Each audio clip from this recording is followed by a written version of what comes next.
প্রথম বিশ্বযুদ্ধে প্রায় 1,70,00,000 মতো মানুষ মারা গিয়েছে। দ্বিতীয় বিশ্বযুদ্ধ 1939 থেকে 45, 6 বছর, এর মধ্যে প্রায় 3.5 কোটি থেকে 6 কোটির মতো মানুষ মারা গিয়েছে। অথচ রাসূল আকরাম সাল্লাল্লাহু আলাইহি ওয়াসাল্লামের জিহাদ 10 বছরে প্রায় 100-টির ঊর্ধ্বে সশরীরে এবং সাহাবায়ে কেরামের মাধ্যমে যে জিহাদ পরিচালনা করেছেন, এর মধ্যে উভয় পক্ষে প্রায় 100-টির মতো যুদ্ধে মুসলমান এবং কাফের উভয় পক্ষে 1018 জন মাত্র মানুষ মারা গেছে। সম্মানিত উপস্থিতি, এই পর্যায়ে আপনাদের সামনে অত্যন্ত গুরুত্বপূর্ণ আলোচনা করবেন উদীয়মান গবেষক, তরুণ একজন আলেম, শেখেরচর বাসস্ট্যান্ড জামে মসজিদের খতিব, জামিয়া ইমদাদিয়া আরাবিয়া মাদ্রাসা শেখেরচর, যেটি নরসিংদী জেলার প্রথম সারির একটি মাদ্রাসা, সেখানকার সম্মানিত মুহাদ্দিস হযরত মাওলানা মুফতি ইমদাদুল্লাহ কাসেমী। আলহামদুলিল্লাহ, আলহামদুলিল্লাহ ওয়া কাফা ওয়া সালামুন আলা ইবাদিহি আল্লাযীনা ইসতাফা। أما بعد فأعوذ بالله من الشيطان الرجيم. بسم الله الرحمن الرحيم. يا أيها النبي جاهد الكفار والمنافقين واغلظ عليهم ومأواهم جهنم وبئس المصير. صدق الله مولانا العظيم. উপস্থিত সিরাজ সম্মেলনের শ্রদ্ধাভাজন সভাপতি, বিশেষত ইসলামী আন্দোলনের বিভিন্ন নেতৃবৃন্দ এবং নরসিংদী জেলার বিভিন্ন মাদারিসে কওমিয়া থেকে আগত উলামায়ে কেরাম, সর্বস্তরের তৌহিদি জনতা, আমাকে আলোচ্য বিষয় দেওয়া হয়েছে রাসূল আকরাম সাল্লাল্লাহু আলাইহি ওয়াসাল্লামের জিহাদ সম্পর্কে কিছু কথা বলার জন্য। বিষয়টি অত্যন্ত গুরুত্বপূর্ণ।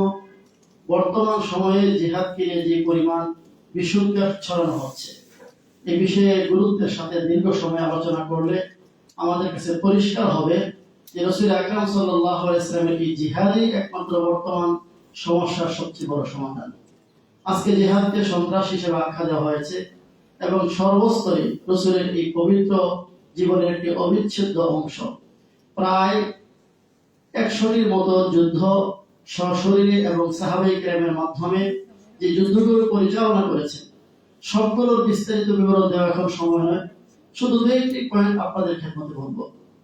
রাসূল আকরাম সাল্লাল্লাহু আলাইহি ওয়াসাল্লাম যখন কোন বাহিনীকে যুদ্ধে পাঠাতেন, প্রথমে নির্দেশনা দিতেন, যখন তোমরা কোন এলাকায় যাবে, কোন এলাকায় গিয়ে সেখানে তৎক্ষণাৎ হামলা করবে না।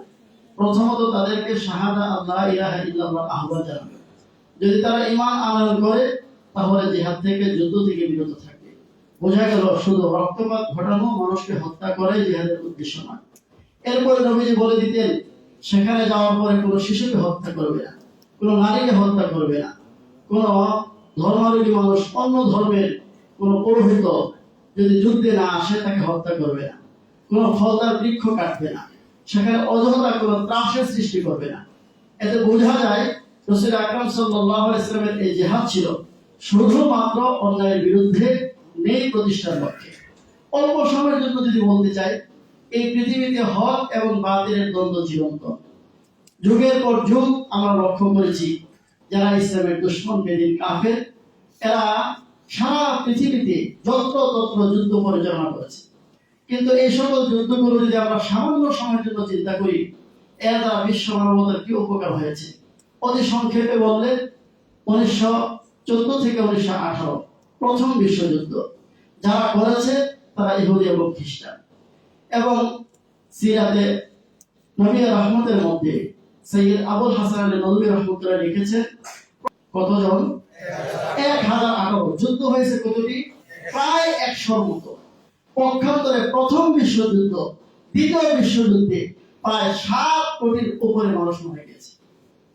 ফলাফল, রাসূল আকরাম সাল্লাল্লাহু আলাইহি ওয়াসাল্লামের 10 বছর জিহাদ, 100টি যুদ্ধের বরকতে রাসূলুল্লাহ সাল্লাল্লাহু আলাইহি ওয়াসাল্লামের আগের জীবন, যে মক্কি জীবনের সন্ত্রাসী বাহিনী ছিল, যারা একজন আরেকজনকে দেখলে হামলা করত, ওই সকল মানুষগুলো যে শান্তির জীবন পেয়েছে, যখন নারীদের কোনো অধিকার ছিল না, যখন পুরুষ মানুষগুলো পশু হয়ে গিয়েছিল, সেই সমাজের মধ্যে নারীদের অধিকার প্রতিষ্ঠিত হয়েছে।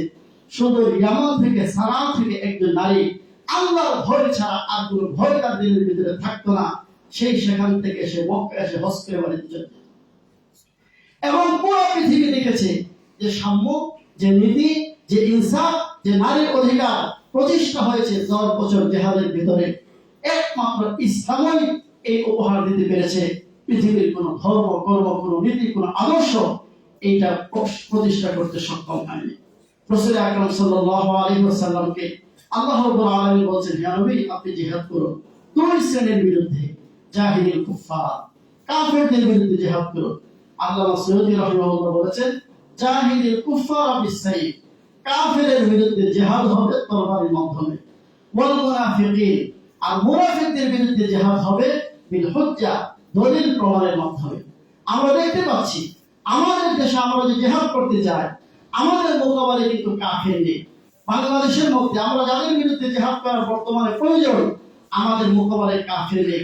আমাদের মোকাবেলায় আছে তথাকথিত মুনাফিক গোষ্ঠী। কথা বলুন, ঠিক না ঠিক? সুতরাং মুনাফিকদের বিরুদ্ধে জিহাদের নীতি সৈয়দ রাহিমাহুল্লাহ বলে দিয়েছেন, জিহাদের নীতি হচ্ছে বিল হুজ্জা, দলিল প্রমাণের আলোকে। যখন আমরা কোরআন হাদিসের দৃষ্টিকোণ থেকে ইসলামের সত্যতা, জিহাদের প্রয়োজনীয়তা, জিহাদের মাধ্যমে একমাত্র শান্তি শৃঙ্খলা ফিরে আসতে পারে, মানবতা মুক্তি পেতে পারে, দলিল প্রমাণের দ্বারা যখন বুঝিয়ে দেব এই মুনাফিকি যে সংগঠন, মুনাফিকি গোষ্ঠী যারা আমাদের মাথার উপরে বছরের পর বছর স্বাধীনতার পর থেকে জগৎ দল পাথরের মতো বসে আছে, ইনশাআল্লাহ আমাদের দলিল প্রমাণ ভিত্তিক যে জিহাদ হবে, এর মাধ্যমে তারা নিষ্পেষিত হয়ে যাবে এবং ইনশাআল্লাহ তাদের পরাজয় সুনিশ্চিত হবে। রাসূল আকরাম সাল্লাল্লাহু আলাইহি ওয়াসাল্লামকে আল্লাহ রাব্বুল আলামিন বলেছেন, ইয়া আইয়ুহান নবী, হে নবীজি, জাহিদুল কুফার, জিহাদ করুন কাফিরের বিরুদ্ধে, ওয়াল মুনাফিকিন, এবং মুনাফিকদের বিরুদ্ধে, ওয়াগলুয আলাইহিম, এবং তাদের বিরুদ্ধে কঠোর অবস্থান গ্রহণ করুন, ওয়া মাওয়াহুম জাহান্নাম, তাদের ঠিকানা হচ্ছে জাহান্নাম, ওয়া বিসাল মাসির, আর জাহান্নাম কতই না নিকৃষ্ট স্থান। পক্ষান্তরে যারা জিহাদ করবে, রাসূল আকরাম সাল্লাল্লাহু আলাইহি ওয়াসাল্লাম জিহাদকারীর জন্য দুনিয়াতে বেঁচে থাকলে কাজী, আর বিদায় হয়ে গেলে পরকালে অনন্ত অস্বীকারের সে শাহাদাতের মর্যাদা। জিহাদ চলবে কতদিন, এই কথা বলে শেষ করে দিচ্ছি। রাসূল আকরাম সাল্লাল্লাহু আলাইহি ওয়াসাল্লাম বলেছেন, আল জিহাদু মাদিন মুদ বাআসানি আল্লাহ, আল্লাহ তাআলা যখন থেকে আমাকে পাঠিয়েছেন তখন থেকে জিহাদের সূচনা। কারণ কাফের এবং মুমিনের দ্বন্দ্ব, হক এবং বাতিলের দ্বন্দ্ব চিরন্তন। সুতরাং ন্যায় এবং অন্যায়ের দ্বন্দ্ব যেহেতু চিরন্তন, অন্যায়ের বিরুদ্ধে জিহাদও চিরন্তন। কতদিন চলবে? রাসূল আকরাম সাল্লাল্লাহু আলাইহি ওয়াসাল্লাম বলেছেন, ইলা আন ইউকাতিলা আখির হাদিহি উম্মাহ আদ-দাজ্জাল, এই উম্মতের সর্বশেষ ব্যক্তি হযরত ঈসা আলাইহিস সালাম দাজ্জালের সাথে যে যুদ্ধ হবে, এর আগ পর্যন্ত হক বাতিলের যুদ্ধ, জিহাদ চলতেই থাকবে। হযরত ঈসা আলাইহিস সালাম যখন আসবেন, তিনি আসার পর শুধুমাত্র ইসলাম আর কুফর সব নিষ্পেষিত হয়ে যাবে। ঈসা আলাইহিস সালামের জিহাদের বরকতে সমস্ত কাফের শেষ, শুধু থাকবে মুসলমান। এরপরে আর জিহাদের প্রয়োজন থাকবে না। সুতরাং আমাদের এই দেশ সহ পুরো পৃথিবীতে আমরা এই সিরাতুন নবী সম্মেলনকে একটা মেসেজ দিতে চাই, নবীজির এই জিহাদ সন্ত্রাসের বিরুদ্ধে, অন্যায়ের বিরুদ্ধে। আর এই সন্ত্রাস এবং অন্যায় রোখার জন্য এই পৃথিবী যত রকমের থিওরি পেশ করেছে সব ব্যর্থ হয়েছে। শুধু একটাই মাত্র ঔষধ, জিহাদের মাধ্যমে সব ধরনের সন্ত্রাস, অন্যায় বন্ধ করা সম্ভব। আল্লাহ রাব্বুল আলামিন আমাদেরকে বুঝার তৌফিক দান করুন।